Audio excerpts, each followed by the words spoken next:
আপনি তো আমার বস হন। আপনাকে কিভাবে যে বিয়ে করব বুঝতে পারছি না। আপনাকে বিয়ে করলে সবাই কি বলবে? কিভাবে বিয়ে করবেন মানে? কাজে অফিসে যাব, সোজা বিয়ে করে ফেলবো? দেখেন, আমার ফ্যামিলি মানুষ ছাড়া আমি বিয়ে করতে পারবো না। তাহলে আপনার আব্বু আম্মুকে বলেন। দেখেন, আমার হাতে সময় নেই, 3 ঘন্টা আমার কাছে আছে। আমি বিয়ে করে এসব থেকে মুক্তি হতে চাচ্ছি। না হলে ওই আমার কাজিনকে বিয়ে করতে হবে, যেটা আমি করতে চাই না। প্লিজ তাড়াতাড়ি আপনার ফ্যামিলিকে বলেন।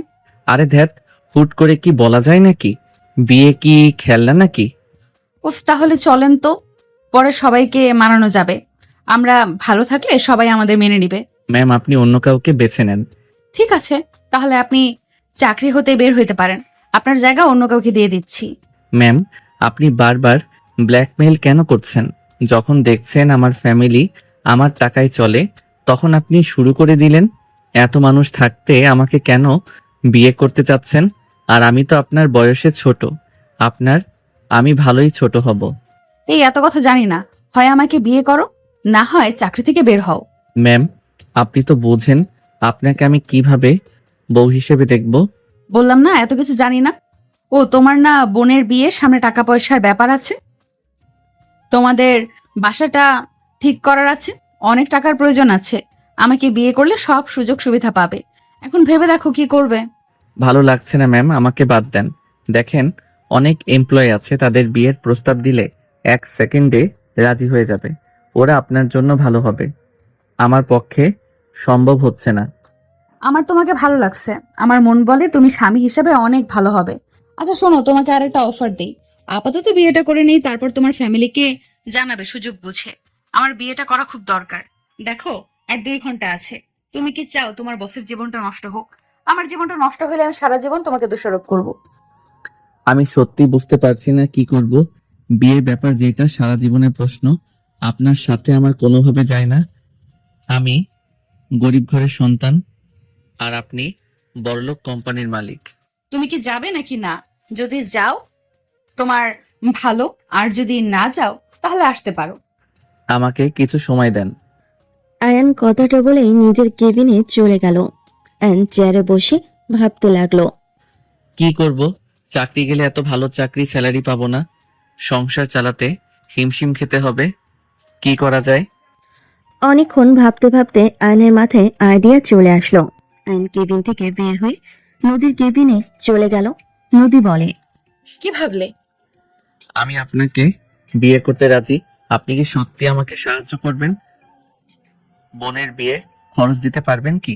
যদি দেন, তাহলে আমি পরে আস্তে আস্তে আপনার ঋণ শোধ করে দিব। ঋণ শোধ করা লাগবে না, আমি এমনিতেই দিব। যা লাগবে সব দিব, বাট এখন বিয়ে করা লাগবে। ওকে, করব, বাট আপনাকে আমার বাসায় থাকতে হবে। আর আমি আমার ফ্যামিলিকে মিথ্যা বলবো? আয়ন নদীকে বুঝিয়ে দিল। নদী বলে উঠল।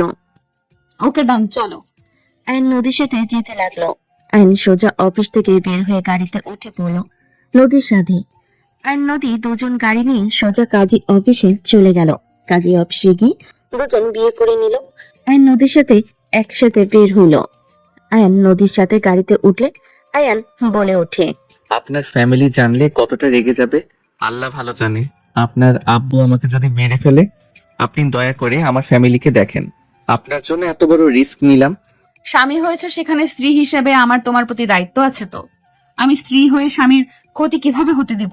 হ্যাঁ, চিন্তা করো না, কিচ্ছু হবে না। ওনাদের না বললে হয় না? ওদের জানানোর জন্য তো বিয়ে করা, যাতে আমাকে আর চাপ না দেয়। আমার অনেক ভয় লাগছে, জানি না কি হবে। আয়নের কথা শুনে নদী আয়নের হাতের উপর হাত রাখলে। সাথে সাথে আয়ন এক ঝটকায় হাত সরিয়ে নিলে। নদী অবাক হয়ে বলে, কি হলো? না মানে, ম্যাম আমার শরম লাগছে, আপনি আমার হাতের উপর থেকে হাত সরান। আমার কেমন যেন লাগছে। পিচ্ছি পোলা। নদী কথাটা বলে হেসে দিল। আয়ন লজ্জা পেয়ে গেল। আয়ন বলে ওঠে, বিয়ে আগে করলে এমন হইতো না, নতুন নতুন বিয়ে করলাম তো।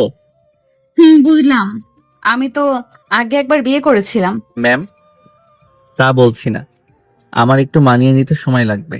আপনাকে তো বস হিসেবে জানি, হুট করে বিয়ে করলাম, বউ হিসেবে মানতে সময় লাগবে। আচ্ছা। জি। দুজন কথা বলতে বলতে চলে গেল। নদীদের বাসার ভিতরে গাড়ি থামলে। দুজন নেমে পড়লো। আয়ন ভয় পেলে। নদী আয়ানের হাত ধরে নিয়ে যেতে লাগলো। আয়ান কাঁপতে লাগলো। আয়ানকে নিয়ে ভিতরে প্রবেশ করলো। আয়ান ভিতরে গেলে আয়ান অবাক হয়ে গেল। আয়ান দেখে বাসার ভিতরে অনেক মানুষ, সাথে কাজী সাহেব বসে আছে। নদীকে একদম কিছু বলবে তার আগে নদী বলে ওঠে, সরি রবি, তোমাকে আমি বিয়ে করতে পারবো না। এটা আমার হাজবেন্ড আয়ান, আর আয়ান এটা হচ্ছে আমার বাবা মা, আঙ্কেল আন্টি, আমার কাজিনরা। নদী সবার সাথে পরিচয় দিতে লাগলো। আয়ান সবাইকে সালাম দিতে লাগলো।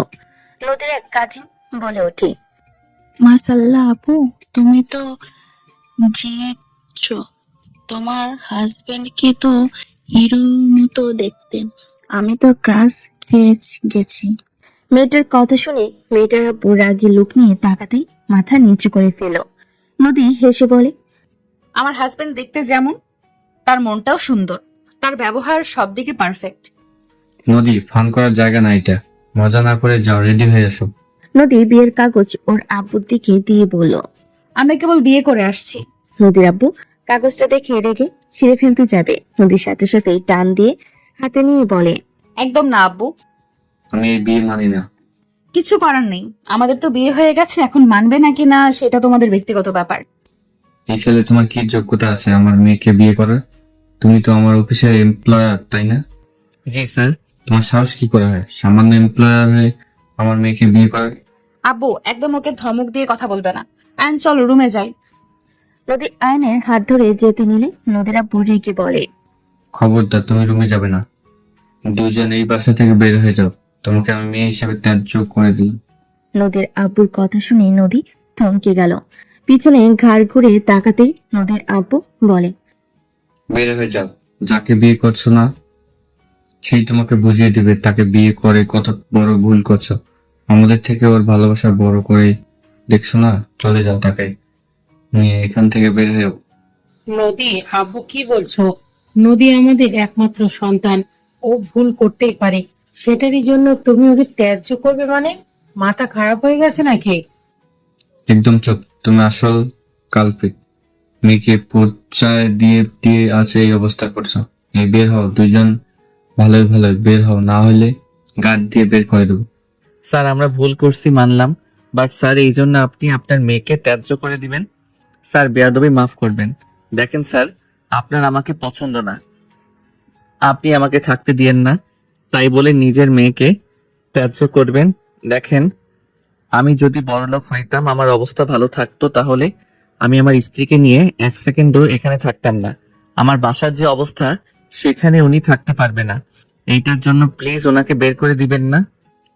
আহা, দেখ, তোমার হাজবেন্ড যাকে ভালোবেসে বিয়ে করছো না, তোমার ভাত তার কাছে বেশি হয়ে গেছে, আর তাকে নাকি কাজে অফিসে নিয়ে গিয়ে বিয়ে করছো। স্যার আমার স্ত্রী ভাত কখনোই বেশি হতে পারে না। সমস্যা এক জায়গায়, উনি আমাদের পরিবেশের সাথে মানিয়ে নিতে কষ্ট হবে। উনি যদি আমাদের সাথে মানিয়ে নিতে পারে, আমি আমার স্ত্রীকে নিয়ে চলে যাব। আপনি কি আমাদের সাথে থাকতে পারবেন? আয়ন আমাকে ক্ষমা করে দিও, আমি কখনোই ভাবতে পারি নাই আমার আব্বু আমাকে ত্যায্য করবে। বাদ দেন, আপনি কি থাকতে পারবেন? না, আমি তোমার ফ্যামিলিতে গিয়ে তোমার উপর বোঝা হয়ে থাকতে চাই না। এমনিতেই তোমার ফ্যামিলি তুমি সামলাও, সেখানে আরেকটা মানুষ বাড়লে তোমার সংসার চালানো কঠিন হয়ে যাবে। আমি আমার যেদিকে মন চায় চলে যাব। আপনি আমার স্ত্রী, আপনি আমার সাথে থাকবেন, এটাই তো নিয়ম। আপনার মানিয়ে নিতে কষ্ট হবে, বাট আশা করি আস্তে আস্তে মানিয়ে নিতে পারবেন। আমি সব জায়গায় থাকতে পারি। তাহলে চলেন। এন্ড সবার কাছে ক্ষমা চেয়ে নদীর হাত ধরে নিয়ে যেতে লাগলো। নদীর চোখ দিয়ে পানি গড়িয়ে পড়তে লাগলো। লাস্ট বারের মতো পিছনে ঘুরে তাকালো। নদীর আব্বু নদীর দিকে নদীর আম্মু নদীর দিকে যেতে চাইলে সাথে সাথে নদীর আব্বু হাত ধরে ফেলল। নদীর আম্মুকে যেতে দিল না। নদীর আব্বু বলে, আমি খুব ভালো করে জানি ওর সাথে তুমি থাকতে পারবে না। যদি ডিভোর্স দিয়ে দাও তাহলে বাসায় চলে এসো। আমার হাজবেন্ডকে আমি ডিভোর্স দিব না, আর যদি দেওয়া লাগে তাও ওই বাসায় আমি আসবো না। আমাকে ডিভোর্স দিলে আপনি ওনাকে ত্যায্য করবেন না? হ্যাঁ। ওকে, আমি ওনাকে খুব তাড়াতাড়ি ডিভোর্স দিয়ে দিব, তাও ওনাকে ত্যায্য করেন না।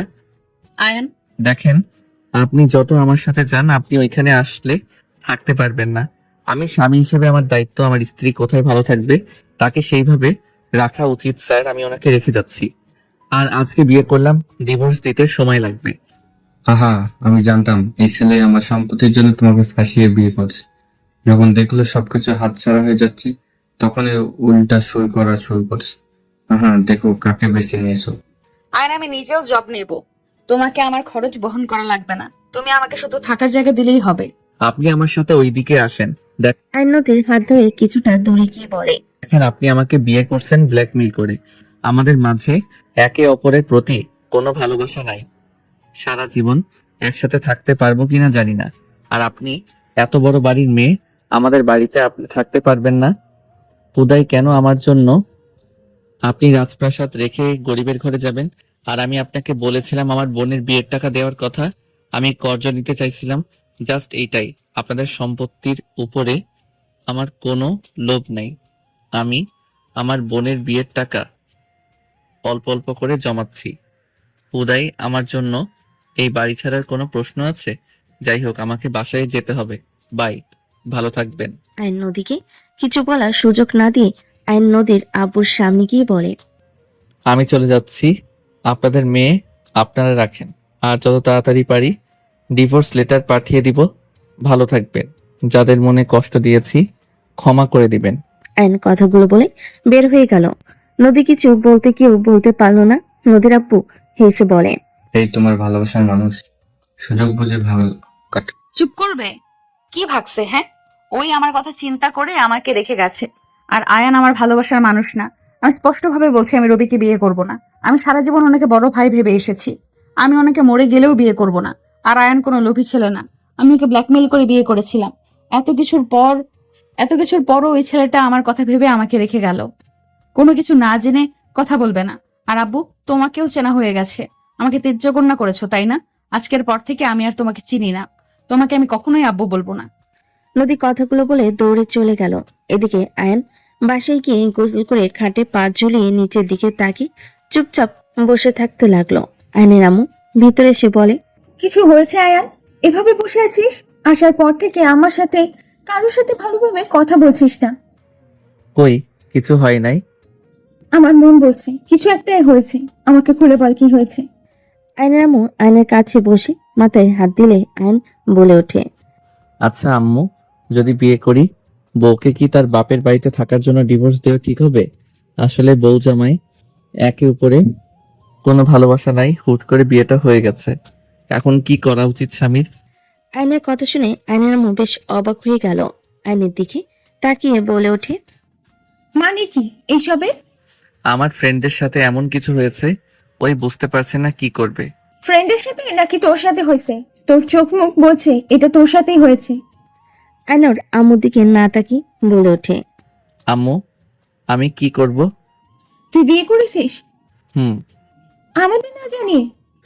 আম্মু, আসলে পরিস্থিতি অন্যরকম ছিল, বাট তাকে আমি খুব তাড়াতাড়ি ডিভোর্স দিব। বিয়ে কি খেলা নাকি যে এখন খেলতে বসলাম মন চাইছে না খেলনাটা ছুঁড়ে ফেলে দিলাম? আম্মু, কি করব আমি বুঝতে পারছি না, আমার মাথায় কিছু আসছে না। কাকে বিয়ে করেছিস? ওইটা না বলা থাক, এমনিতে আমি বলে এসেছি ওনাকে ডিভোর্স দিয়ে দিব। আমি কোনো কথা শুনতে চাই না। বোমাকে নিয়ে বাসায় চলে আয়। এইটা কিভাবে করব? উনি অনেক বড় লোক, উনি আমাদের সাথে থাকতে পারবে না। আমাদের পরিবেশ ওনাদের পরিবেশ আলাদা। রাজপ্রাসাদ রেখে কি আর গরিবের বাড়িতে থাকবে নাকি? কেন তোর আব্বু থাকে না নাকি? তোর আব্বু তো আমাকে ভালোবেসে আমাকে নিয়ে ঘর ছেড়েছিল। তোর কি মনে হয় তোর আব্বু গরিব ঘরের সন্তান ছিল নাকি? জমিদার পরিবারের ছেলে সে। দেশের বাইরে পড়াশোনা করতো, দেশে থাকতো না। সেই মানুষ যদি আমাকে নিয়ে বস্তিতে এসে থাকতে পারে, সেখানে তোর স্ত্রী কেন পারবে না? তোকে যদি ভালোবাসে তাহলে অবশ্যই এখানে থাকতে পারবে। আম্মু কি বলে? আব্বু জমিদার বংশের সন্তান মানে? কি বলছো এসব? আব্বু বড়লোক ঘরের সন্তান? কিছু না, যাই হোক, দেখ কি করা যায়। বাট আমার মনে হয় ডিভোর্স দেওয়া উচিত না। একে অপরকে আগে বুঝতে শেখ। যদি দেখোস না দুইজনের একে অপরের সাথে থাকা সম্ভব না, তাহলে তখন ডিসিশন নিস। বুঝছি না। আচ্ছা আম্মু, খেতে দাও। আব্বু কি বাসায় এসেছে? চল দুজনকে খেতে দিই। আয়ন খাবার খেতে চলে গেল। আয়নের আম্মু বসে পড়লো। আয়নের আব্বু বলে ওঠে, আব্বু, শরীর ভালো তো? জি আব্বু। আপনি কি নিয়ম মতো হাঁটাহাঁটি করেন নাকি? চা দোকানে আড্ডা দেন? আমি কিন্তু শুনেছি আপনি সারাদিন ওইখানে বসে থাকেন। কই না তো, আমি তো আব্বু মিথ্যা কেন বলো? আমি তো কোচিং থেকে আসার সময় দেখলাম। আতিয়াকে চুপ থাকার ইশারা করতে লাগলো। আয়ন বলে ওঠে, আব্বু, আমি কিন্তু সব দেখছি। কই, আমি আবার কি করলাম? আয়ন ঠিক করে হেসে দিয়ে বলে, হয়েছে, খেয়ে নাও আব্বু। আর 3 বেলা ঠিকভাবে খাও না কেন? এই আমার সাথে প্রতিদিন খাও। তোমার শরীর খারাপ, তোমার উচিত নিয়ম মতো খাওয়া, মেডিসিন খাওয়া। আমি খাবো, তুমি না খেয়ে থাকবে? এইটা কি হয়? আগে আমি অফিসে গেলে তুমি আমার জন্য না খেয়ে থাকতে, আর এখন আমি তোমার সন্তান হয়ে গেছি, তাই তুমি না আসা পর্যন্ত আমি কিভাবে খাবো? হ্যাঁ, ওকে বাবা, ঠিক আছে, বাট আজকে আমার সাথে খাও, আর এমন করবে না। সুস্থ হয়ে গেলে করো। আনোর আব্বুর সাথে কথা বলতে বলতে খেতে লাগলো। খাওয়া শেষ হলে কিছুক্ষণ গল্প করে বের হয়ে গেল আয়ান। আয়ন সোজা বন্ধুদের সাথে আড্ডা দিতে চলে গেল। 10টার দিকে বাসায় চলে গেল। আয়নের বড় ভাই রাফি বলে উঠলো, আয়ান, আমার জবটা হয়ে গেছে। আলহামদুলিল্লাহ ভাইয়া, এটা তো খুশির খবর। হ্যাঁ, তোর ভাবিকে আসতে বলবো। ভাবিকে বলো, ভাবি অনেক খুশি হবে। রাগ করে বাসায় গেছে, ব্যাপারটা খুব খারাপ। হুম, কিছু টাকা দিতে পারবি? কত লাগবে? 1000 দিলে হবে। আয়ন টাকা বের করে দিল। আয়নের এমন কিছু বলতে গিয়েও বললো না। আতিয়া বলে ওঠে, ভাইয়া আমার কোচিং বেতনটা। আমি বেতন দিয়ে দিব সকালে। আর এই নে 500, এই মাসে হাত খরচ। বোন, কিছু মনে করিস না, আমার কাছে বেশি নাই। ভাইয়া কি যে বলো না, কি মনে করো?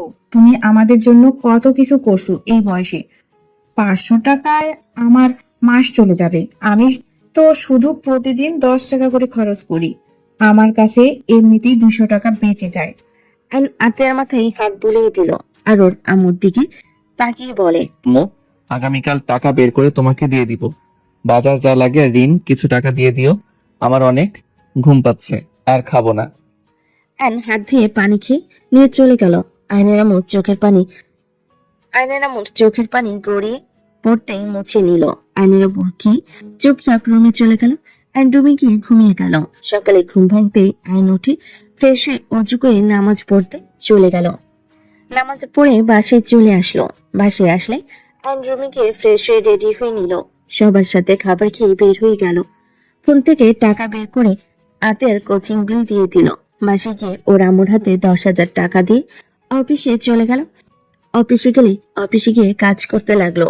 নদী অফিসে এসে আয়নের কেবিনের সামনে দিয়ে যেতে আয়নের দিকে তাকিয়ে থেকে দেখতে লাগলো। আর নদীকে দেখলে নদী চলে গেল। নদী নিজে কেবিনে গিয়ে বসে ভাবতে লাগলো, কত সুন্দর কাজ করে যাচ্ছে। ওর কোনো চিন্তাই নাই আমি যে ওর বউ, সেদিকে ওর খেয়াল নাই। ওয়েট, কাজ করাচ্ছি। নদী কথাগুলো বলে যে আয়নকে কল দিতে যাবে, সাথে সাথে আয়ন এসে বলে, ম্যাম, আসবো? আসেন। আয়ন ভিতরে ঢুকে বলল, ম্যাম, এটা একটু বুঝিয়ে দিলে ভালো হইতো। গতকাল তো বুঝিয়ে দেন নাই, এটার জন্য কাজ করতেও পারছি না। এদিকে আসেন। আয়ন ফাইল এগিয়ে দিলে নদী ইচ্ছে করে এমন ভাবে ফাইল ধরলো যাতে আয়নে দেখা না যায়। আয়ন বলে ওঠে, ম্যাম, আমি তো এভাবে বুঝতে পারবো না, একটু নিচের দিকে রাখেন। এই পাশে আসতে বললাম না আপনাকে? আয়ন নদীর ডান পাশে দাঁড়ালে। নদী টেবিলের উপরে ফাইল রেখে হুট করে দাঁড়িয়ে আয়নের ঠোঁট নিজের দখলে নিয়ে নিল। আইন চোখ বড় বড় করে ফেলল। 1 মিনিট হইতেই দরজায় নক করার শব্দ হলে সাথে সাথেই আয়নকে ছেড়ে দিয়ে বসে পড়ল। নদী আসতেই বলল, দেখে ম্যানেজার আর নদীর আব্বু এসেছে। আয়ন নদীর আব্বুকে বলল, আসসালামু আলাইকুম স্যার। ওয়ালাইকুম আসসালাম। তুমি এখানে কি করছো?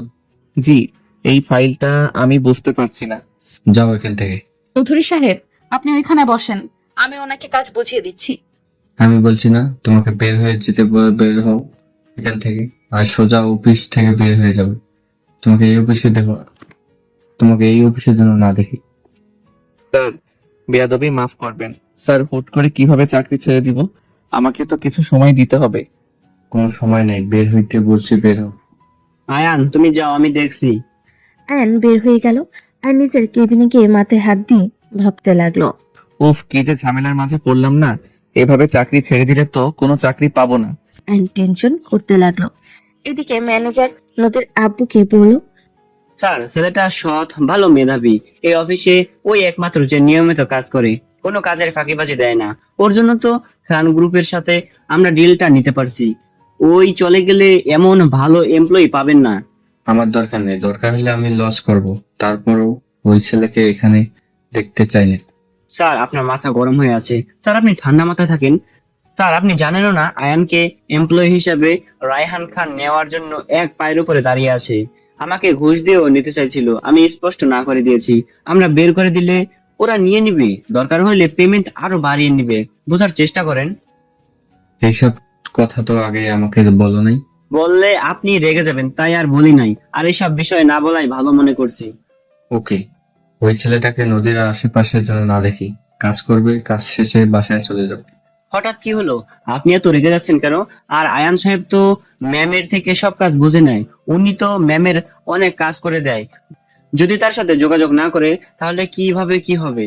আমি তো আমার কাজে ব্যস্ত থাকি। ওই মোটামুটি আমার কাজগুলো সামলানোর চেষ্টা করে। আজ থেকে তুমি দায়িত্ববান হও, নদীর আশেপাশে ওকে যেন না দেখি। চৌধুরী সাহেব, আপনি আমার অফিসের ব্যাপারে নাক গলাবেন না। আমার এমপ্লয়ি আমার কাছে আসবে না তো অন্য কারো কাছে যাবে নাকি? আমার অফিসের জন্য কোনটা ভালো ওইটা আমি বুঝে নিব। এইটা আমার অফিস, আপনার না। আমার নাম হয়ে গেছে, আমার নামে হয়ে গেছে, সো এটার মালিক আমি। 50% দিয়েছি, সব তো আর দেয় নাই নাকি? সব নিয়ে নিন, আপনার কোনো কিছুর আমার দরকার নেই। নদী রেগে চলে গেল। আইন নদীকে রেগে বের হয়ে যেতে দেখে আইন নদীর পিছু পিছু বের হইলো। আইন নদীর পিছন পিছন যেতে লাগলো। নদী অফিস থেকে বের হয়ে গেল। আইন নদীর পিছন পিছন যেতে দেখে নদী একটা সিএনজি নিয়ে চলে গেল। আইনও নদীর পিছন পিছন রিক্সা নিয়ে যেতে লাগলো। নদী যেখানে নেমে চলে গেল, আইনও ওইখানে রিক্সা থেকে নেমে ভাড়া দিয়ে লেকের পাড়ে চলে গেল। আইন নদীকে খুঁজতে লাগলো। আইন খুঁজতে খুঁজতে নদীকে এক পাশে দেখে বসে আছে। আইন নদীর পাশে গিয়ে বসলে নদী আয়নকে দেখে বলে, তুমি এখানে? জায়গাটা সুন্দর, নীরবতা কত সুন্দর, তাই না? অফিস থেকে এখানে কিভাবে? দেখলাম একজন আগুন হয়ে বের হয়ে আসলো, মনে হইলো কোনো সমস্যা হতে পারে, তাই আগুনের গোলার পিছন পিছন চলে আসলাম। এসে দেখি ঠান্ডা পরিবেশে বসে আছে। আমার সমস্যা হলে তোমার কি? চলে যাও, আমি নদীকে ঝাঁপ দিব। তুমি যাও। আমার সামনে দেন, আমি একটু দেখি। তোমার কি আমার কথায় মজা লাগছে নাকি? কি না তো। চলে যাও, আর তোমার চাকরি থেকে বের করব না, সো চিন্তা করার দরকার নেই। আমি তো চাকরির কথা ভাবছি না, চাকরি না থাকলে ছোটখাটো একটা ব্যবসা শুরু করব। চাকরি যাবে না, এখান থেকে যাও। নদী কথাগুলো বলে উঠে নদীতে ঝাঁপ দিতে যাবে। সাথে সাথে আয়ন টান দিয়ে নিজের কাছে নিয়ে এসে কোলে তুলে নিল। নদী বলতে লাগলো, আয়ন ছাড়ো প্লিজ, নামিয়ে দাও। আমি মরে গেলে ভালো হবে, শুধু তোমাকে আমি ফাঁসিয়ে দিলাম। তুমি চলে যাও, আর ভালো একটা মেয়ে দেখে বিয়ে করে নিও। আয়ন নদীর কোনো কথার উত্তর না দিয়ে হাঁটতে লাগলো। নদী নামার চেষ্টা করতে লাগলো। আয়ন জোর করে নিয়ে গিয়ে একটা বেঞ্চের উপর বসিয়ে দিয়ে এক হাত দিয়ে জড়িয়ে ধরে বলল, আইসক্রিম খাবেন? আমাকে ছাড়ো, আমি নদীর পানি খাবো। নদীর পানি তো আমি খাইতে পারবো, আপনি কিভাবে খাবেন?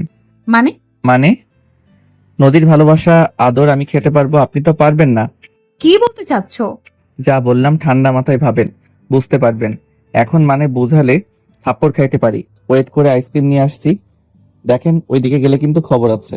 আমি খাবো না আইসক্রিম, আমার খেতে মন চাইছে, তাই আপনি আমার সাথে খাবেন।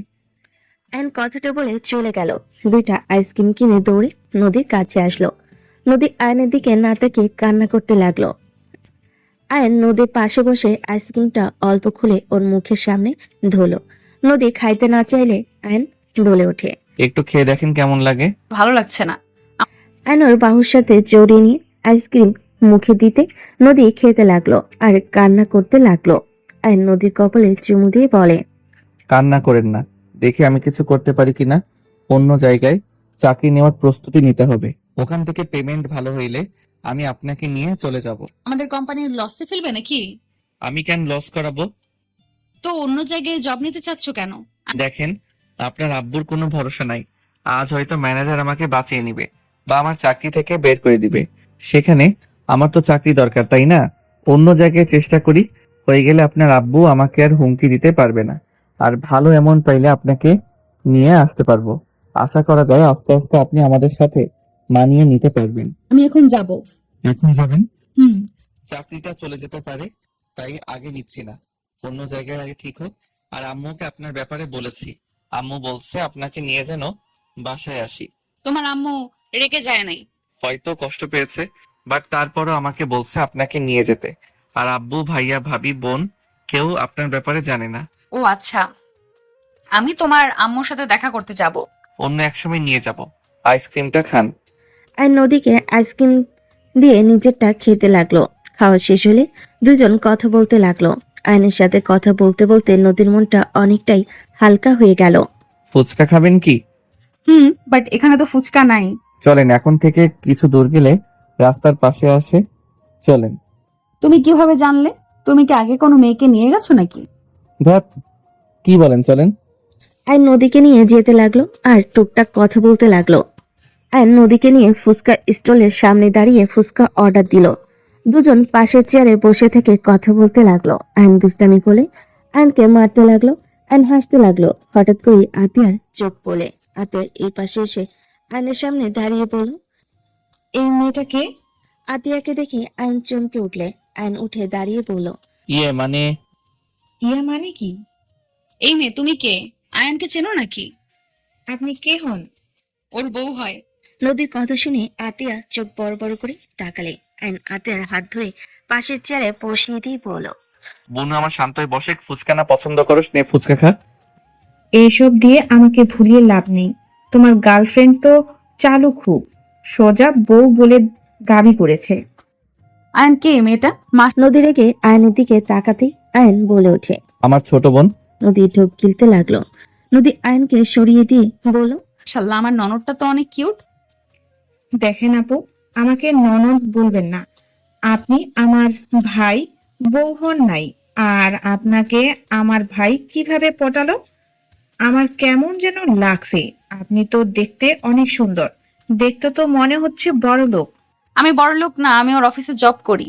তোমার ভাই আমাকে প্রতিদিন ডিস্টার্ব করতো, আস্তে আস্তে ওর বিরক্তগুলো ভালো লেগে যায়, তাই আজকে প্রপোজাল একসেপ্ট করে নিলাম। নদীর কথা শুনে আইন ভুরকুচকে তাকালে। আতিয়া অবাক হয়ে তাকিয়ে বলে, মিথ্যা কথা। ভাইয়ার মতো ছেলে কাউকে বিরক্ত করতে পারে অসম্ভব। বাট আপনাকে নিয়ে যেহেতু এখানে খেতে এসেছে, বোঝা যাচ্ছে আসলে আপনি ওর গার্লফ্রেন্ড। আচ্ছা, দুইজন ফুচকা তো হাতে নে। আমি কি দুইজনের ফুচকা হাতে নিয়ে থাকবো নাকি? তুমি খাওয়ার জন্য অর্ডার করছো, নিজে খাও। আমি খাবো না, তোরা দুইজন খা। তুমি নাও, আমার সাথে খাবে। আতিয়া হাতে নিল। নদী নিজের হাতে নিয়ে আতিয়ার সাথে কথা বলতে লাগলো আর আয়নকে খাওয়াই দিতে লাগলো আর নিজেও খেতে লাগলো। দুজনকে হাসি খুশি ভাবে কথা বলতে দেখি আয়নের মুখের কোণে হাসি ফুটে উঠলো। আতিয়া নদীকে খাওয়াই দিলে নদী আতিয়াকে দিতে লাগলো। দুজনের ভিতরে ভালোই মিল হয়ে গেল। খাওয়া শেষ হলে আতিয়া বলে ওঠে, ভাইয়া বিল দিয়ে দাও। আমি পারবো না, তোরা দুইজন বেশি খাইছো। আয়নের কথা শুনে নদী আতিয়া বুড়ো কুচকে তাকাতেই আতিয়া বলে ওঠে, ভাবি ওর হাত পা ধরেন তো, আমি বিল দেই। নদী আয়নের হাত পিছন থেকে ধরে আতিয়া পকেট থেকে ওয়ালেট বের করে বিল দিয়ে মুখ ভেঙচি দিয়ে বলল, ভাবি হয়ে গেছে, ছাড়েন। কাজটা ঠিক হলো না কিন্তু। ভাবি চলেন আমাদের বাসায় যাই। না, অন্য একদিন যাব। চলো, ঘুরতে যাবে নাকি? অফিসে যেতে হবে, আতিয়া তুই বাসায় যা। ওকে ভাবি, অন্য একদিন ঘুরতে যাব, আজ আসছি। আর হ্যাঁ, আমার ভাই কিভাবে আপনাকে পটাইছে জানি না, বাট ভাইয়া কিন্তু বোকা টাইপের আছে। ভালো থাকেন, বাই। আর ভাইয়া? ভাইয়া বলে বিলেন মার্কা হাসি দিয়ে চলে গেল। আইন মনে মনে ভাবতে লাগলো, হি হি, আম্মুকে বলে লাভ নেই, আম্মুকে আগেই বলে রাখছি। তোমার বোনটা অনেক মিষ্টি, তোমার মতো। চলেন। আইন একটা রিক্সা থামিয়ে উঠে পড়ল। নদী আইনের বাহু জড়িয়ে ধরে যেতে লাগলো। আইন বলে ওঠে, হাত ছাড়েন, এই রাস্তায় পরিচিত কেউ থাকতে পারে। আমি কি আমার জামাইকে একটু শান্তিতে ধরতে পারবো না নাকি? কি? আমি সেটা বলি নাই, রাস্তার মাঝে এমন ন্যাকামি না করা ভালো। আমি ন্যাকামি করছি? না। তাহলে বললে কেন? মুখ ফসকে বের হয়ে গেছে। তোমাকে তো আমি। নদী মারতে লাগলো। আইন হাত দিয়ে নিজেকে বাঁচানোর চেষ্টা করতে লাগলো। অফিসের সামনে আসলে আইন লাফ দিয়ে গাড়ি থেকে নেমে বাড়ি দিয়ে চলে গেল। আইন ভিতরে যেতে গেট সাইডে হুট করে একটা মেয়ে টানতে আইনকে দেওয়ালের সাথে চেপে ধরলো। পিছনে নদী দাঁড়াতেই আইন ভয়ে কাঁপতে লাগলো। আইন ধাক্কা মেরে সরিয়ে দিল। নদী রেগে চলে গেল। আইন মেয়েটাকে বলল, আপনার সমস্যা কি? আমার পিছনে কেন লেগে আছেন? আমি তোমাকে ভালোবাসি, তুমি কেন বুঝতে চাও না? Just shut up. আমি আপনাকে ভালোবাসি না, বেশি বুঝলে আমি বসের কাছে অভিযোগ দিব। আমি ম্যানেজারকে দেখে ভয় পাই নাকি? দূর সরেন তো। আয়ন তুলিকে ধাক্কা দিয়ে সরিয়ে দিল। নদীর আপু আয়নকে দেখে না দেখার ভান করে চলে গেল। আয়ন সোজা লিফটে উঠে নিজের উপরতলায় চলে গেল, নিজের কেবিনে চলে গেল। ম্যানেজার ডাকলে আয়ন চলে গেল। ম্যানেজার বলে ওঠে, আয়ন সাহেব শুনেন, বড় স্যার আসলে আপনি ম্যামের আশেপাশে যাবেন না। এখন উনি চলে গেছে, ফাইলগুলো বুঝে নিয়ে কাজ শুরু করে দেন। আর আপনি কি কোনো কিছু করছেন নাকি? স্যার আপনাকে এত অপছন্দ করছে কেন? জানি না। আচ্ছা যান। আয়ন চলে গেল নদীর কেবিনে। নদীর কেবিনের সামনে অনুমতি নিয়ে ঢুকে পড়লো। আয়ন নদীর কাছে গিয়ে বলল, ম্যাম, ফাইলগুলো বুঝে দেন। নদী আয়নের কথা শুনে চেয়ার থেকে উঠে সোজা আয়নের কাছে গিয়ে কলার ধরে টেবিলের উপর ফেলে দিয়ে ঠোঁটজোড়া নিজের দখলে নিয়ে নিল। আয়ন নদীকে সরিয়ে দেওয়ার চেষ্টা করতে লাগলো। 3 মিনিট পর চেয়ে দিয়ে রাগী লোক নিয়ে আয়নকে দাঁড় করিয়ে দিয়ে বলল, এগুলো সব আমার, বুঝতে পারছো? যদি অন্য মেয়ের স্পর্শ লাগে তাহলে আমি তোমার কি হাল করব তোমার ধারণাও নাই।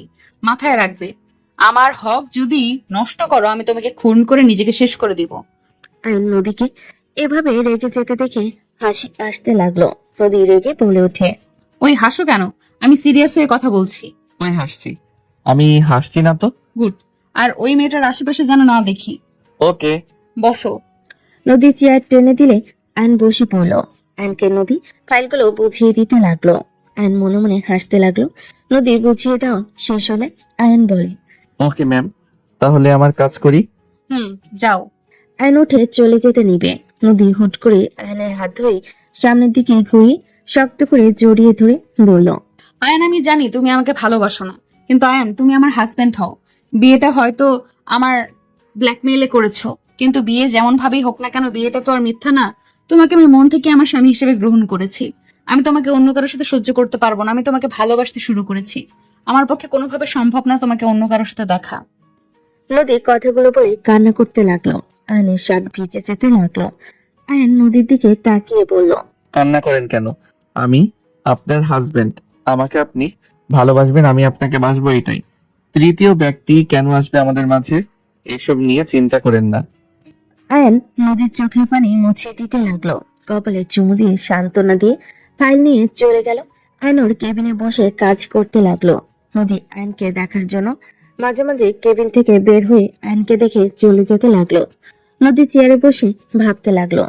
ফাজিল বর কতবার দেখতে গেলাম, একবারও আমার দিকে তাকালোও না। কাজ পাইলে ওর ভেতর ডুবে থাকে। তাকে এটাও ভালো, কোনো মেয়ের দিকে তো তাকায় না। নদী কথাগুলো ভেবে কাজে মনোযোগ দিতে লাগলো। সন্ধ্যার দিকে অফিস ছুটি হলে আয়ন ব্যাগ গুছিয়ে কেবিন থেকে বের হইলে নদীর সাথে ধাক্কা লাগতে যাবে। আয়ন সাথে সাথে নদীর কোমর ধরে নিজের সাথে জড়িয়ে দিল। দুজনে ঠিক করে হেসে দিল। আর নদীর নাকের সাথে নাক ঘুষে পড়ল। এত তাড়াহুড়ো করে যাচ্ছেন কেন? আম্মু কল দিয়েছিল, খালামণিদের বাসায় যাবে। আচ্ছা থাকো, যাই, সাবধানে যাও। একসাথে যাই, চলো। আয়ন নদীকে ছেড়ে দিলে সাথে সাথে ম্যানেজার আসলে আয়ন নদী ম্যানেজার 3 জন লিফটে গিয়ে উঠলো। ম্যানেজার নদীর সাথে কথা বলতে লাগলো। আয়ন পিছনে দাঁড়িয়ে থেকে নদীর দিকে মুগ্ধ নয়নে তাকিয়ে থাকতে লাগলো। ম্যানেজার লিফট থেকে বের হয়ে গেল। নদী বের হলে আয়ন হুট করে গালে কিস করে বের হয়ে গেল। নদী ভ্যাবাচ্যাকা কি গেল, মুচকি হাসি দিয়ে ভাবতে লাগলো। দুষ্টু একটা। নদী ওদের পেছন পেছন যেতে লাগলো। নদী ম্যানেজার যার যার গাড়িতে উঠে পড়লো। আয়ন গেটের বাইরে গিয়ে ওর ফ্রেন্ডের বাইক নিয়ে সামনে আয়ন বাইকে উঠে পড়লো। আয়ন ওর ফ্রেন্ডকে বলতে লাগলো, কিরে বড় লোকস, এখানে কি করিস? দেশে কবে এসেছিস? গতকাল এসেছি, তো টাইম লেগেছে। পরে কার থেকে জানতে পারলি? আতিয়া থেকে না চলে আসলাম। আতিয়া মানে তুই কি আমাদের বাসায় গেছিলি? হ্যাঁ, তাই চমক হয়ে গিয়েছে। কিসের চমক? তুই আমাদের বাসা কিভাবে চিনলি? বাসায় চল, তাহলে বুঝতে পারবি। আয়ন রাকিব টুকটাক কথা বলতে বলতে বাসায় চলে গেল। আয়ন বাসার সামনে গাড়ি দেখে অবাক হয়ে গেল। আয়ন গেট দিয়ে ভিতরে গেলে চমকে গেল। রাকিব বলে উঠলো, ওই তো আয়ান, রাকিব চলে এসেছে। আয়ন সামনে এগিয়ে গেলে আয়নের আব্বু বলে, আব্বা আম্মা, এইটা আমার ছোট ছেলে আয়ান, আর আয়ান এটা তোমার দাদু দাদিমা। আয়ন কিছু বলার আগে আয়নের দাদু দাদিমা আয়নকে জড়িয়ে ধরে আদর করতে লাগলো।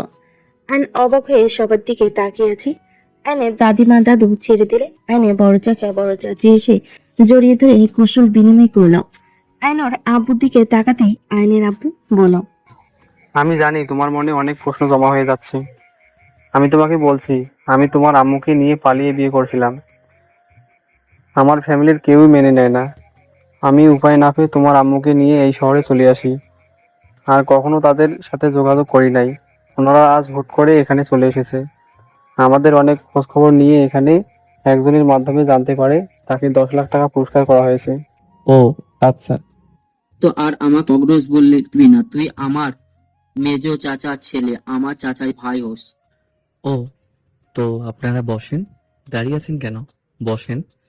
আইন কথাটা বলে চলে গেল। আইনের আম্মু আইনের রুমে চলে গেল। আইনের আম্মু বলে ওঠে, আয়ান, তুই কি আমাকে রেখে যাবি? কোথায়? দেখ, সবাই লোভে ওনাদের সাথে যেতে রাজি হয়ে গেছে। উনি যতই ভালো ব্যবহার করুক না কেন, উনি স্বার্থপর। আমি নিশ্চিত উনি কোনো উদ্দেশ্য নিয়ে তোদের নিয়ে যেতে এসেছে। যেমন?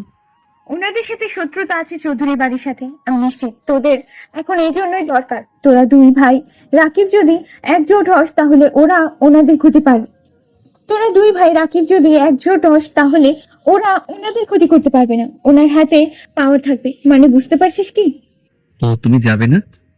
না, যে ফ্যামিলি থেকে আমাকে ঘাট ধাক্কা দিয়ে বের করে দিয়েছিল শুধুমাত্র আমি কাজের মেয়ে ছিলাম বলে।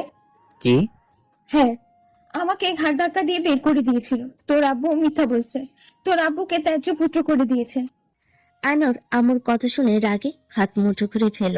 আইনের আম্মু বলে ওঠে, তোর ভাই বোনকে বাঁচাতে হবে, কোনো একটা উপায় বের কর। ওদের সাথে আমি আমার সন্তানদের পাঠাতে চাই না। ওরা নিজের স্বার্থ ছাড়া কিছু বোঝে না।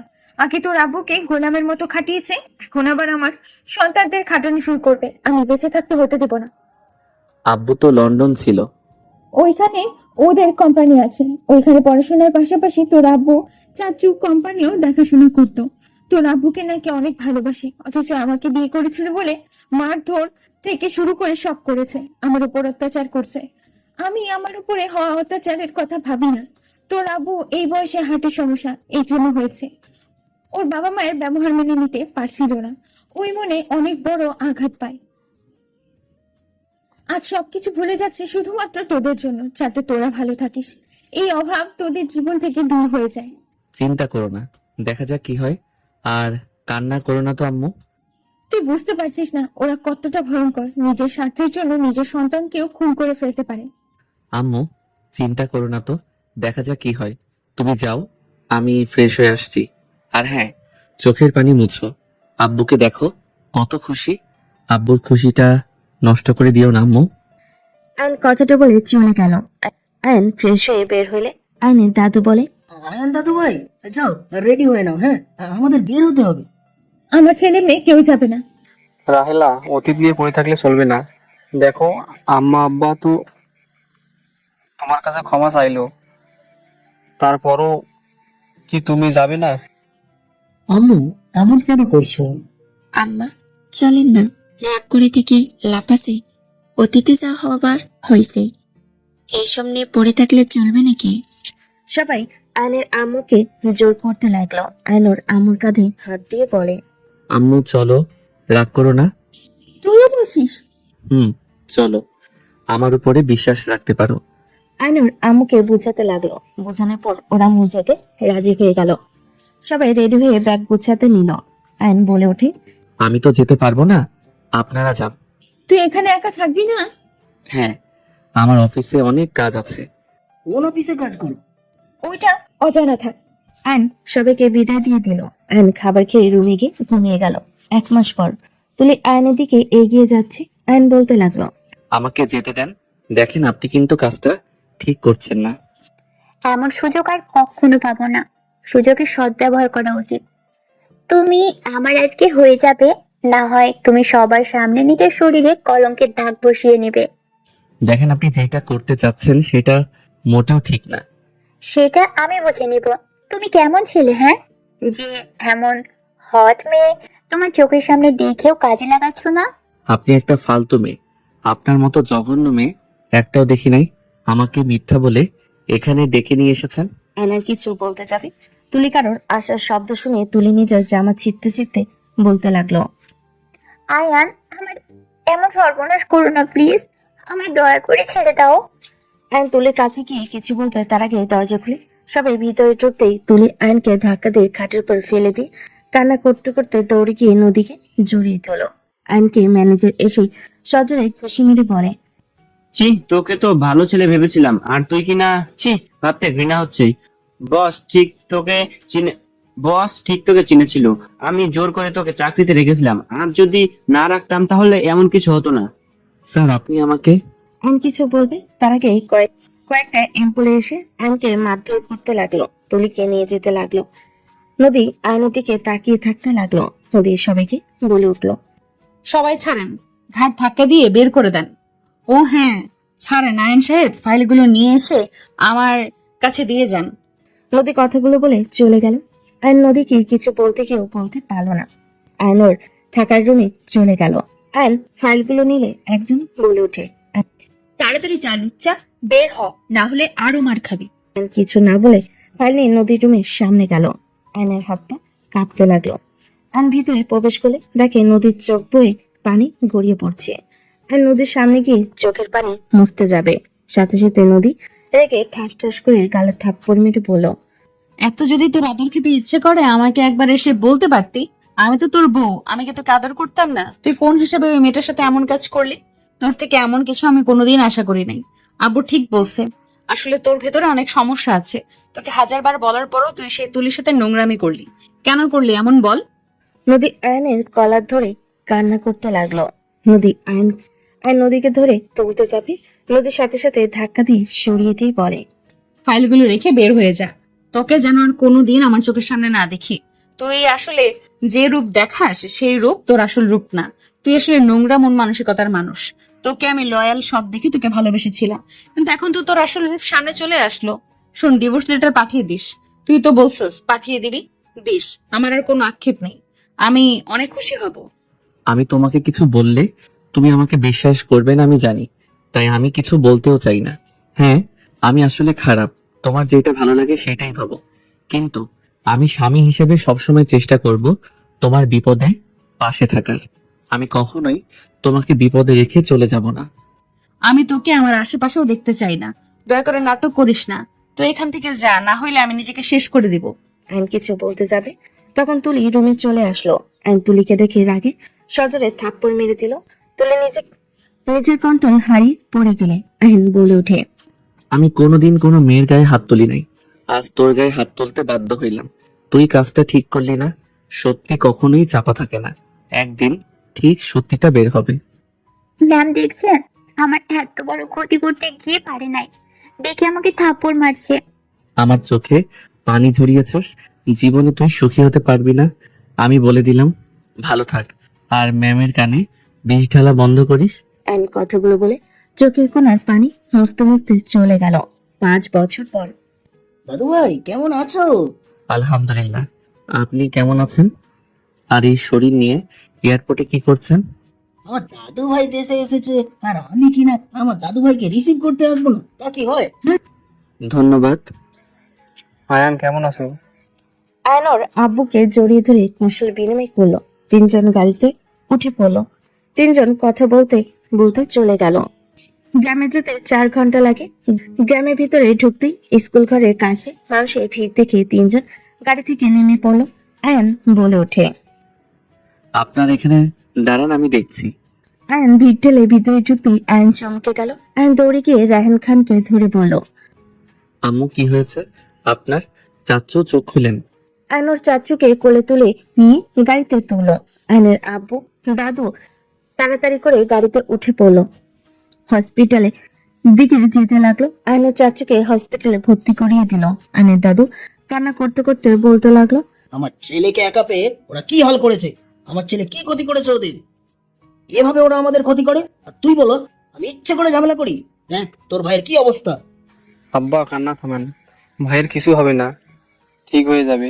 রায়হানকে তো বলে গেছিলাম ওইদিকে যেন না যায়, ও কখনোই ওর বোনকে রায়হানের সাথে বিয়ে দিবে না। আমার কোনো কথা শুনে কি হই? আয়ন সবার কথা শুনে বুঝতে পারলো কাহিনীটা কি। আয়নের চাচু গান ফেলে আয়ন কেবিনে চলে গেল। আয়ন কেবিনে গেলে রায়হান আয়নকে দেখে বলে, আয়ন বাবা কখন আসলে? চাচু আমার সাথে চলেন। রায়হান, ঠিক আছিস বাবা? আব্বা, ওরা সোনালিকাকে জোর করে বিয়ে দিবে আজকে। আব্বা, আমি সোনালিকা ছাড়া বাঁচবো না। আব্বা, তুমি কিছু একটাই করো। রায়হান কান্না করতে লাগলো। আয়ন রায়হান খানকে বলে। চাচু ওঠেন। আয়ন রায়হান খানকে ধরে নিয়ে যেতে লাগলে। আয়নের আব্বু বলে, আয়ান, কোথায় নিয়ে যাস? ওই রাস্তায় আর আর একটু রেস্ট দরকার আছে। অনেক রেস্ট নিয়েছে, এখন রেস্ট নেওয়ার সময় না। আয়ন রাকিবকে কল দিয়ে বলল, চাচুর বাইকটা হসপিটালের সামনে নিয়ে আয়। তুই দেশে কবে এসেছিস? এত কথা শুনতে চাই না, তাড়াতাড়ি বাইক নিয়ে আয়। আমি সামনে আছি, হসপিটালের দিকে আছি, 1 মিনিট লাগবে। রাকিব কথা বলতে বলতে চলে আসলো। আয়ন রাকিবকে বলল, দাদু আব্বুকে নিয়ে বাসায় চলে যা। আয়ন বাইকে উঠে পড়লে রায়হান কিছু বলবে, তার আগে আয়ন উঠতে ইশারা করলো। রায়হান খান উঠে গেল। আয়ন বাইকের স্পিড চালিয়ে সোজা চৌধুরী বাড়িতে চলে গেল। রায়হান খান অবাক হয়ে বলল, বাবা কি করছিস? এখান থেকে চল, আমাদের উপরে হামলা করবে। দেখা যাক, চলেন। আয়ন রায়হানের হাত ধরে গেটের সামনে চলে গেল। বডিগার্ড কিছু বলতে যাবে, আয়ন সবগুলো এক এক করে নাকি ঘুষি মেরে ভিতরে চলে গেল।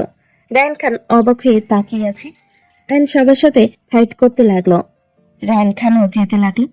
আয়ন সদর দরজার লাথি দিয়ে খুলে ফেলল। দরজার পাশে থাকা সবাই পড়ে গেল। আয়ন রায়হান খানকে নিয়ে ভিতরে গেলে দেখে বড় বড় সাদা কাজী বসে আছে, আরো কিছু মানুষ দাঁড়িয়ে আছে। বসে যে আছে মহিলাটা কান্না করছে। রায়হানকে দেখে বসে যা মহিলাটা বলে, রায়হান, সোনালি, আন্টি, আপনি আমার কাকিমা হবেন। আজকে আপনার হাতে শেষ চান্স। আয়নকে এক এক করে সবাই মারতে আসে। আয়ন ফাইট করতে লাগলো আর বলতে লাগলো, আন্টি তাড়াতাড়ি বলেন, আপনি কি আমার কাকিমা হবেন কিনা? রায়হান, ছেলেটাকে নিয়ে চলে যাও। তোমার কি মাথা খারাপ হয়ে গেছে? ভাইজান ওকে মেরে ফেলবে। কোথায় আপনার ভাইজান? ডাক দেন। নিচে মারামারির শব্দ শুনে উপর থেকে সবাই নামতে লাগলো। আয়নকে পিছন থেকে কেউ মারতে যাবে, সাথে সাথে আয়ন লোকটাকে ধরে আচ্ছা মতো মুখে ঘুষাতে লাগলো। হঠাৎ কারোর কণ্ঠ শুনে আয়ন পিছনে ঘুরে সামনে থাকা মানুষগুলোকে দেখে থমকে গেল।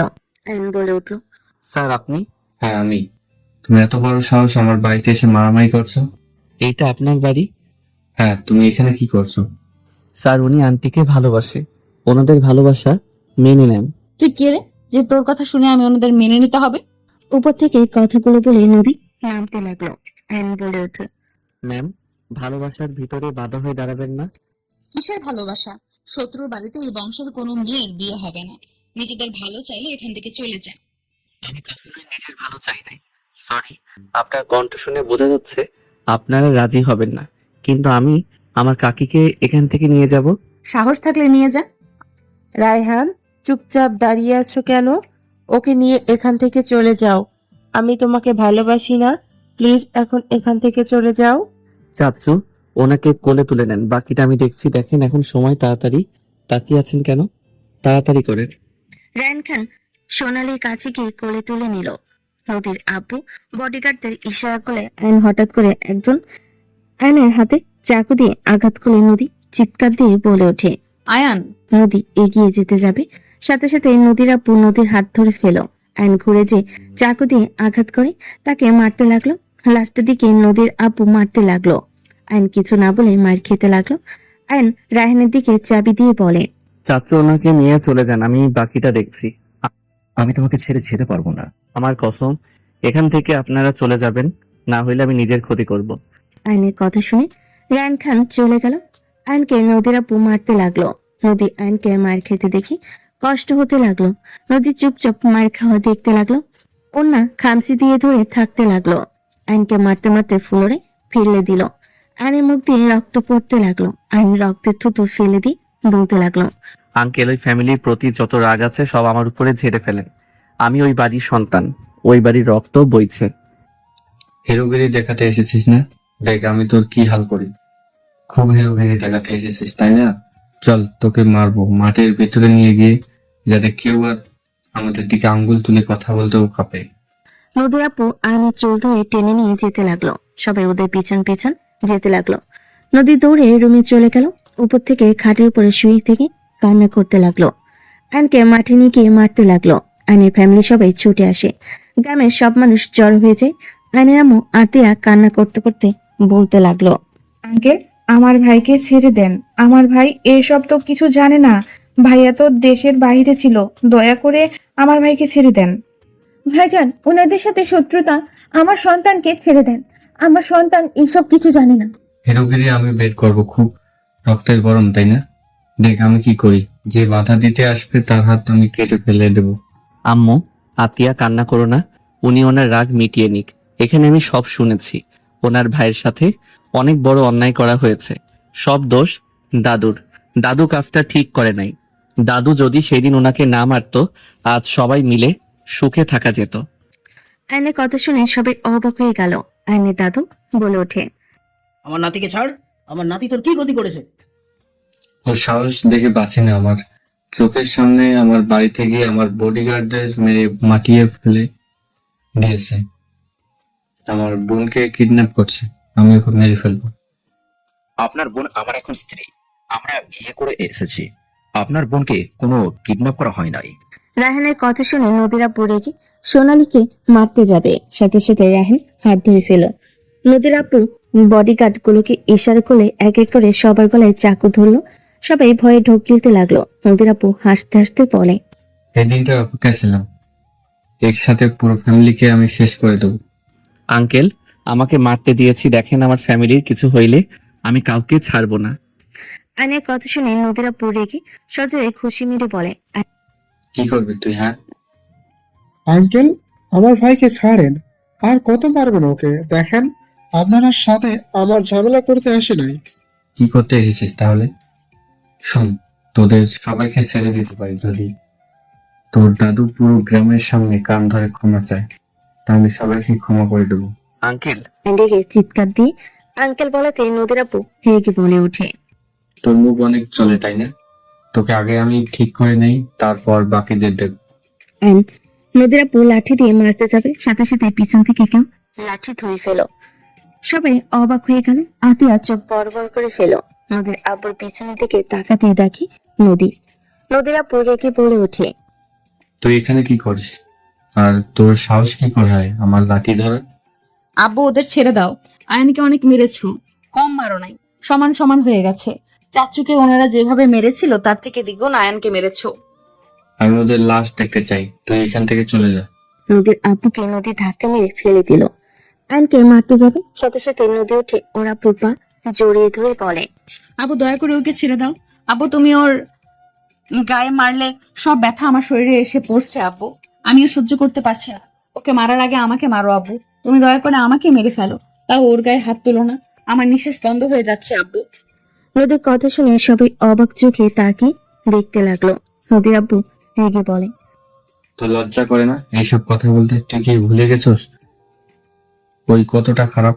আমি ভুলি নাই, তাও আব্বু ওকে ছেড়ে দাও। আমি ওকে এভাবে দেখতে পারবো না।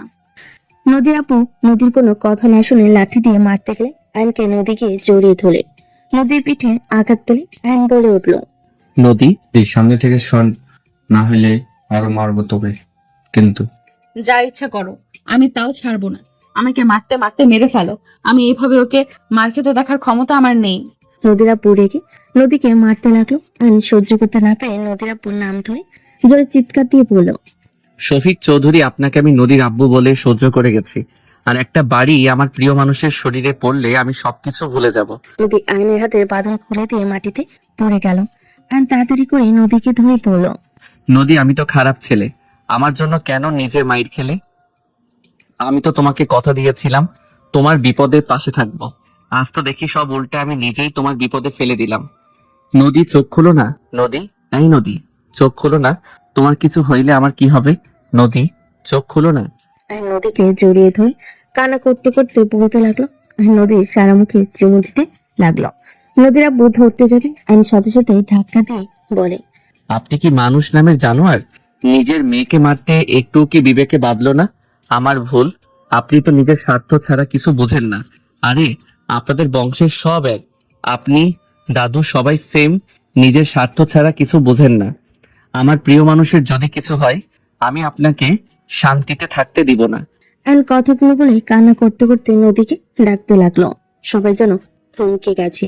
নদীর আম্মু বলতে লাগলো, দেখো, আজ তোমাকে আমি বলছিলাম না, আমার মেয়ে ভুল কাউকে বেছে দেয়নি।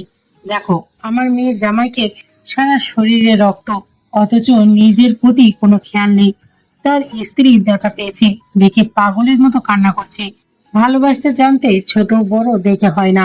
তোমার হাত জোর করছি, সবাইকে ছেড়ে দাও। অতীত নিয়ে পড়ে থেকে আর নিজেদের প্রিয় মানুষদের হারিও না। নদী চোখ খুলো না, আমার যে বড্ড কষ্ট হচ্ছে। আমি তোমাকে কিছু হতে দিব না। আয়ন নদীকে অনেক কষ্ট করে কোলে তুলে নিল। কিছু দূর যেতেই আয়ন পড়ে যেতে নিলে সাথে সাথে নদীর আব্বু ধরে ফেল। আয়ন তাকালে নদীর আব্বু সবাইকে ইশারা করে ওদের সবাইকে ছেড়ে দিল। আয়নকে নদীকে গাড়িতে তুলে ফেল। আয়ন গাড়িতে উঠে অজ্ঞান হয়ে গেল। জ্ঞান ফেলে আয়ন নিজেকে হসপিটালে আবিষ্কার করলো। আয়ন উঠতে গেলে মাথায় ঝিমঝিম করতে লাগলো। আতিয়া আয়নকে ধরে বসিয়ে দিল। আয়ন আতিয়াকে দেখে বলল, নদী কোথায় আতিয়া? ভাইয়া, উনি তাহলে সত্যি আমার ভাবি ছিল? উনি তাহলে সেদিন মিথ্যা বলে নাই? ওই কোথায়? পাশের কেবিনে আছে, তুমি রেস্ট নাও। আয়ন কিছু না শুনে বেড থেকে নেমে পড়ল। আয়ন নদীর কেবিনে ঢুকে পড়ল। সবাই আয়নকে রেস্ট নিতে বলে আয়ন কিছু না বলে নদীর পাশে গিয়ে বসলে। নদীকে ধরতে যাবে, সাথে সাথে নদী হাত ছড়িয়ে দিয়ে বলল, একদম আমাকে স্পর্শ করবে না। এখানে কেন এসেছো? বের হও এখান থেকে। তুমি ঠিক আছো? আমি যেমন থাকি তাতে তোমার কি? এখান থেকে চলে যাও। এখনো রেগে আছো? এখনো বলবে তুমি আমাকে ঘৃণা করো? হ্যাঁ, 100 বার বলবো আমি তোমাকে ঘৃণা করি, বুঝতে পারছো? এখান থেকে যাও, মাথা ব্যথা করছে। ঘৃণা করো তো আমাকে বাঁচাতে গেছো কেন? মানুষ হয়ে মানুষকে বাঁচাইছি, এর মানে এই না যে তোমাকে ভালোবাসি। বৌমা, এমন কেন করছো? তুমি তো উঠে আমার ছেলের সম্পর্কে জানতে চাইলে। ভালো না বাসলে তো তুমি তোমার বাবার বিরুদ্ধে গিয়ে নিজে মায়ের খেতে না। জ্ঞান ফেরার সাথে সাথে অন্য কোনো কথা না বলে সোজা আয়নের কথা জিজ্ঞেস করেছিল। নদী কেন এমন করছিস? আন্টি, আপনার ছেলেকে এখান থেকে নিয়ে যান। আপু, বাসায় যাবো, এখানে থাকতে পারবো না। যাবি তো, কিন্তু জামাই বাবার সাথে এমন কেন করছিস? এত কথা বলতে ভালো লাগছে না। ওকে, বুঝতে পারছি। আমাকে এখনো ঘৃণা করো। ওকে, চলে যাচ্ছি দাদু। আপনি যে আমার জন্য মেয়ে ঠিক করছেন, আমি ওনাকে বিয়ে করতে রাজি। ওনাকে আমার অতীতের ব্যাপারে সব জানিয়ে দিয়েন। আয়নের কথা শুনে সবাই হা হয়ে গেল। নদী রেখে লাথি মেরে আয়নকে ফেলে দিয়ে বলল, লুচ্চা, এখান থেকে যা। তুই যাকে ইচ্ছা বিয়ে কর, আমার সামনে থেকে যা। আয়ন ফুলের উপরে বসে থেকে হাসতে লাগলো। নদী রেখে পেট থেকে নেমে রেখে কান্না করে বলতে লাগলো, আব্বু, লুচ্চাকে হাসতে বারণ করো। আমার কিন্তু অনেক ব্যথা করছে শরীর। রাগ কিন্তু হচ্ছে, ওকে এখান থেকে বের করে দিবে। আয়ন, হাসিস কেন? আয়ন ওঠে ওর দাদুকে আবার বিয়ের কথা বলেতেই নদী আবার রেখে লাথি মারলো পিছনে। আয়ন বলে উঠল, ওই মারেন কেন? আপনাকে কেউ অনুমতি দিয়েছে আমাকে মারার? আপনার সাথে আমি কথা বলছি। আমার কেবিন থেকে বের হও। লুচ্চা, তোর হবু বউয়ের কাছে গিয়ে বল, যা ভাগ। নদীর কথায় সবাই বুঝতে পেরে মিটিমিটি হাসতে লাগলো। আতিয়া বলতে লাগলো, কেমন যেন পড়া পড়া গন্ধ বের হচ্ছে। হ্যাঁ, আমিও পাচ্ছি। কই? পাচ্ছি ভালো করে, শোকেন, বুঝতে পারবেন। আতিয়া, তুই তো নতুন ভাবি চাস, তাই না? হ্যাঁ। আতিয়া, তুমিও আমাকে চাও না? কি করব? আপনি তো ভাবিকে ঘৃণা করেন, সেখানে ভাইয়াকে তো আর সারা জীবন সিঙ্গেল রাখা যায় না। ওকে, ভালো, এখান থেকে নিয়ে যাও। আর তুমি সুন্দর অল্প বয়সের ভাবি দেখো, আর আমার মতো বুড়া মেয়ের সাথে বিয়ে দিও না, যে পরে অন্য কোনো কম বয়সের নারীর কাছে যাবে। নদীর কথা শুনে আয়নের রাগ হলো। আয়ন নদীকে বলল, জাস্ট শ্যাট আপ। নদী বুড়ি মানে কি? ফাইজলামি করো। কত বয়স হয়েছে তোমার? হ্যাঁ, যত সব ফালতু কথা। আর তুমি যেটা জানো সেইটা সম্পূর্ণ ভুল। আমি তোমার সামনে প্রমাণ ছাড়া কিছু বলতে চাই না। আমি খুব তাড়াতাড়ি তোমাকে প্রমাণ করে দিব আমি ওই কাজ করি নাই। আয়ন কথাটা বলে চলে গেল। নদীর আপু বলে ওঠে, নদী, আয়ন কি করেছে? কেন আয়নকে ঘৃণা করিস তুই? কিছু না, এখান থেকে যাও তো, ভালো লাগছে না। আমি জানি না আয়ন কি করছে, কিন্তু আমি একটা কথা গ্যারান্টি দিয়ে বলতে পারি, আমার সন্তান কখনোই অন্যায় কাজ করতে পারে না। যেটা করলে তার প্রিয় মানুষরা কষ্ট পাবে। তোমার ছেলে যে কি কি করতে পারে তা আমার বোঝা হয়ে গেছে। কাউকে না জানিয়ে বিয়ে করে বসে আছে, তার থেকে আর কি আশা করা যায়? আমি জানতাম ওদের বিয়ের ব্যাপারে, কিন্তু এটা জানতাম না সেই মেয়ে আর কেউ না, নদী। বাহ, খুব ভালো। আয়নের আপু রেগে বের হয়ে গেল। আয়ন ওর বেডে গিয়ে শুয়ে থেকে ভাবতে লাগলো। এই তুলিকে কোথায় পাওয়া যাবে? ওর খোঁজ তো কোথাও পাচ্ছি না। আয়ন কথাগুলো ভাবতে লাগলো। 3 দিন পর আয়ন রিলিজ পেল। আয়নকে নিয়ে যেতে লাগলো আতিয়া আর রাফি। আয়ন রাফিকে বলতে লাগলো, ভাবির সাথে এত ঝগড়া করো কেন? এখন তো টাকা পয়সারও অভাব নাই, তাও ঝগড়া কেন করো? সারাদিন বকবক করলে মেজাজ খারাপ কার হবে না? আর কাজ বাদ দিয়ে ওকে নিয়ে ঘুরতে যাবে নাকি? সপ্তাহে একদিন তো ছুটি পাও, সেই দিন ঘোরাতে নিয়ে গেলে কি ক্ষতি হবে? আর বউয়ের বকবক যদি সহ্য করতে না পারো, তাহলে কেমন মানুষ তুমি? বাহিরে কিভাবে সবকিছু সামলাও? নি, কেন? জ্ঞান দিস না ভাবির চামচা। আয়ন দাঁতে দাঁত চেপে হাসতে লাগলো। রাফি আতিয়াও হাসলো। 3জন গাড়িতে উঠে পড়লো। আয়ন বলে ওঠে, রাকিবের বাচ্চা কি বউয়ের আঁচল ছাড়ে না নাকি? নতুন বিয়ে হয়েছে, একটু তো এমন করবে। আমাদের বংশের ছেলেদের সমস্যা আছে, যে যেমন পারে বিয়ে করে ফেলে ফ্যামিলি ছাড়া। তুমি একমাত্র আছো যে রিলেশন করে বাবা মাকে জানিয়েছো। তোর এটাই তো একটু ভিন্ন ছিল, বাট তুই যাহা করছস, অফিসের বসকে বিয়ে করে ফেলছস। রাফি কথাগুলো বলে হাসতে লাগলো। 3জন কথা বলতে বলতে বাসায় চলে গেল। বাসার ভিতরে গেলে 3জন নেমে পড়লো। 3জন বাসার ভিতরে চলে গেল। বাসার ঘরে গেলে দেখে নদীর আব্বু আম্মু, ওর ফ্যামিলির মানুষজন, সাথে সাথে আয়নের ফ্যামিলি মানুষ বসে আছে। রাকিব আয়নকে দেখে কিছু বলার আগেই আয়নের চোখ ওর পাশের মেয়েটার কাছে গেল। আয়ন রেগে মেয়েটার কাছে গিয়ে সজোরে থাপ্পড় মেরে দিল। পুরো বাড়িটা চুপ হয়ে গেল। আয়ন বলে ওঠে, তোকে তো খুঁজছি, নদীকে সব সত্যি বলবি, না হইলে তোর খবর আছে। সেই দিন কিছু না বলে ছেড়ে দিয়েছিলাম। নদীকে সত্যিটা বল, না হইলে আমাদের থেকে খারাপ আর কেউ হবে না। আয়ান, আয়ান, আমাকে ক্ষমা করে দাও। আমি তোমার গায়ে কলঙ্ক লাগাতে চাইনি, আমাকে তুমি ক্ষমা করে দাও। কিসের ক্ষমা তোমার জন্য? আমি সবার সামনে কলঙ্ক দাগ নিয়ে ঘুরছি। আমার স্ত্রীর চোখে আমি একজন খারাপ মানুষ হিসেবে আছি। শুধুমাত্র তোমার জন্য আমার স্ত্রী থেকে আমি 5 বছর ধরে আলাদা হয়ে আছি, আর তুমি আজকে বলছো কলঙ্ক দাগ লেখাতে চাও নাই। শোনো, সেই দিন সব সত্যি কথা আমার স্ত্রীকে বলবে, না হইলে আমি তোমার ফ্যামিলির পিছনে লাগবো।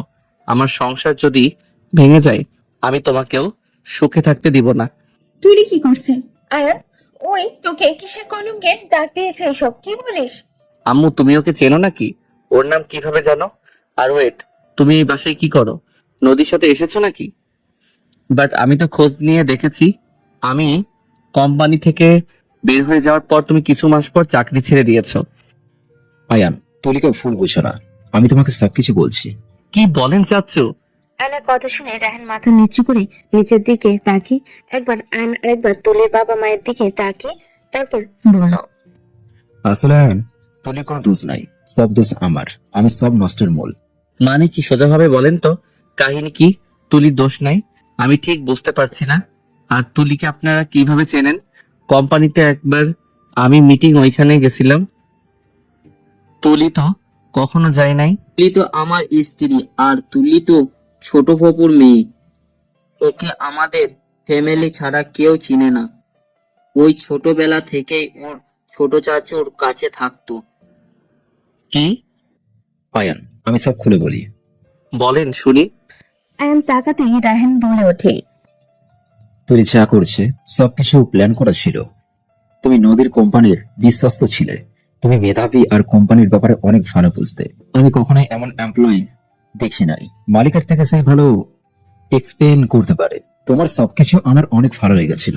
আমি তোমাকে আমাদের কোম্পানিতে নিতে চাইছিলাম। আমি চাই না ওদের কোম্পানিতে তুমি থাকো। ওরা যত লস করবে তত আমার জন্য ভালো। তুমি আর ম্যানেজার মিলে কোম্পানিটায় অনেক ভালো কাজ করেছিলে। আর কিছু বলতে যাবে তখন আয়ন রেগে বলে ওঠে, ব্যাস, আর কিছু বলা লাগবে না, যা বোঝার আমার বোঝা হয়ে গেছে।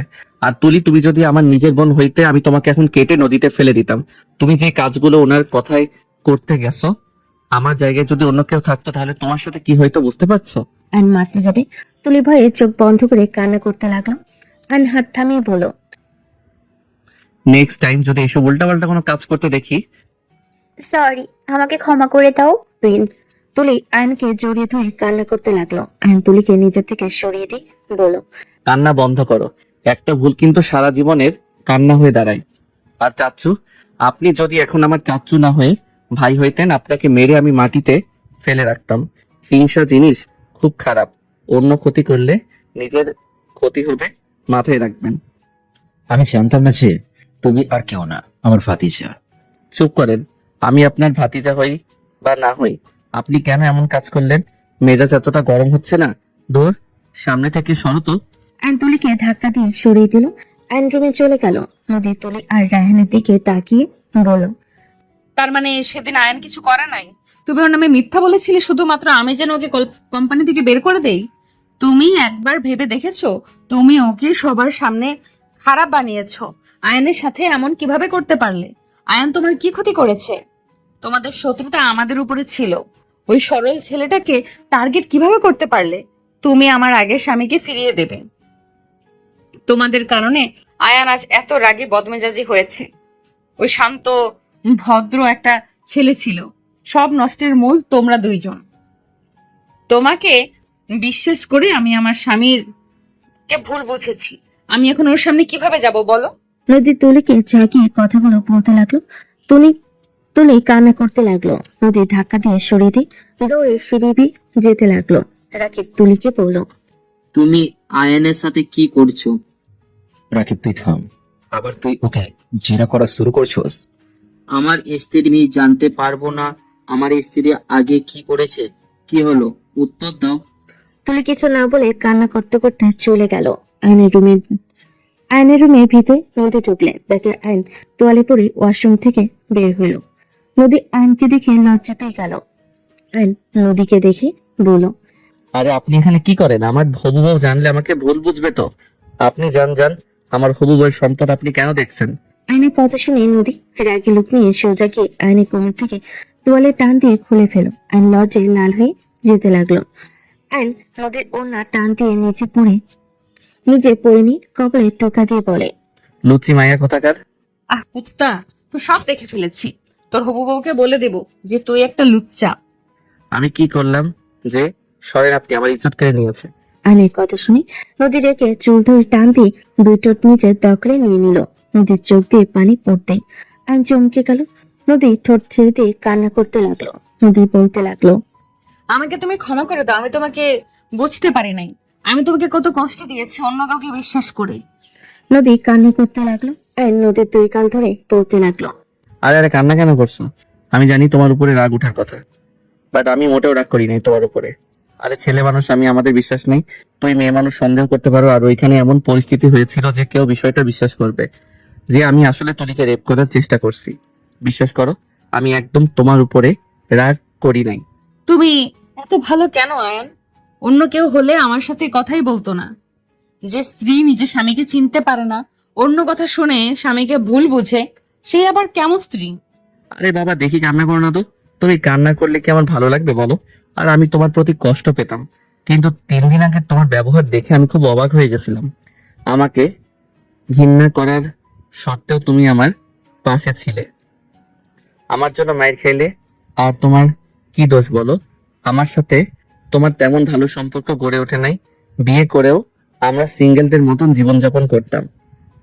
আমাকে চেনা বা তোমাকে চেনার মতো করে সময় কাটানো হয় নাই।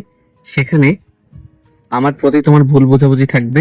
আয়নের কথা শুনে নদী শক্ত করে জড়িয়ে ধরে বলতে লাগলো, আই লাভ ইউ। আমি আর কখনোই তোমাকে ভুল বুঝবো না। আমি তোমাকে অনেক অনেক ভালোবাসি। যত যাই হয়ে যাক, আমি তোমার হাত কখনোই ছাড়বো না। সারা জীবন তোমার সাথে থাকতে চাই আয়ান। আয়ন নদীকে নিজের বুকের সাথে জড়িয়ে ধরে কপালে চুমু দিয়ে বলে, I love you too senior বউ পাখি। আমিও তোমার হাত কখনো ছেড়ে দিব না। মৃত্যুর আগ পর্যন্ত আমি তোমার সাথে থাকবো। আর একটা কথা মনে রেখো, ছেলেদের ভিতরে মাঝে মাঝে রূপ চেঞ্জ হয়ে যায়, বাট বিশ্বাস করো আমি নিজেকে কন্ট্রোল করতে পারি। আর আমার স্ত্রী থাকার সত্ত্বে আমি কেন অন্য কারো কাছে যাব বলো? আমার যত ভালোবাসা শুধু তোমার জন্য। ধন্যবাদ আমার সম্পদ আমার জন্য রেখে দেওয়ার জন্য।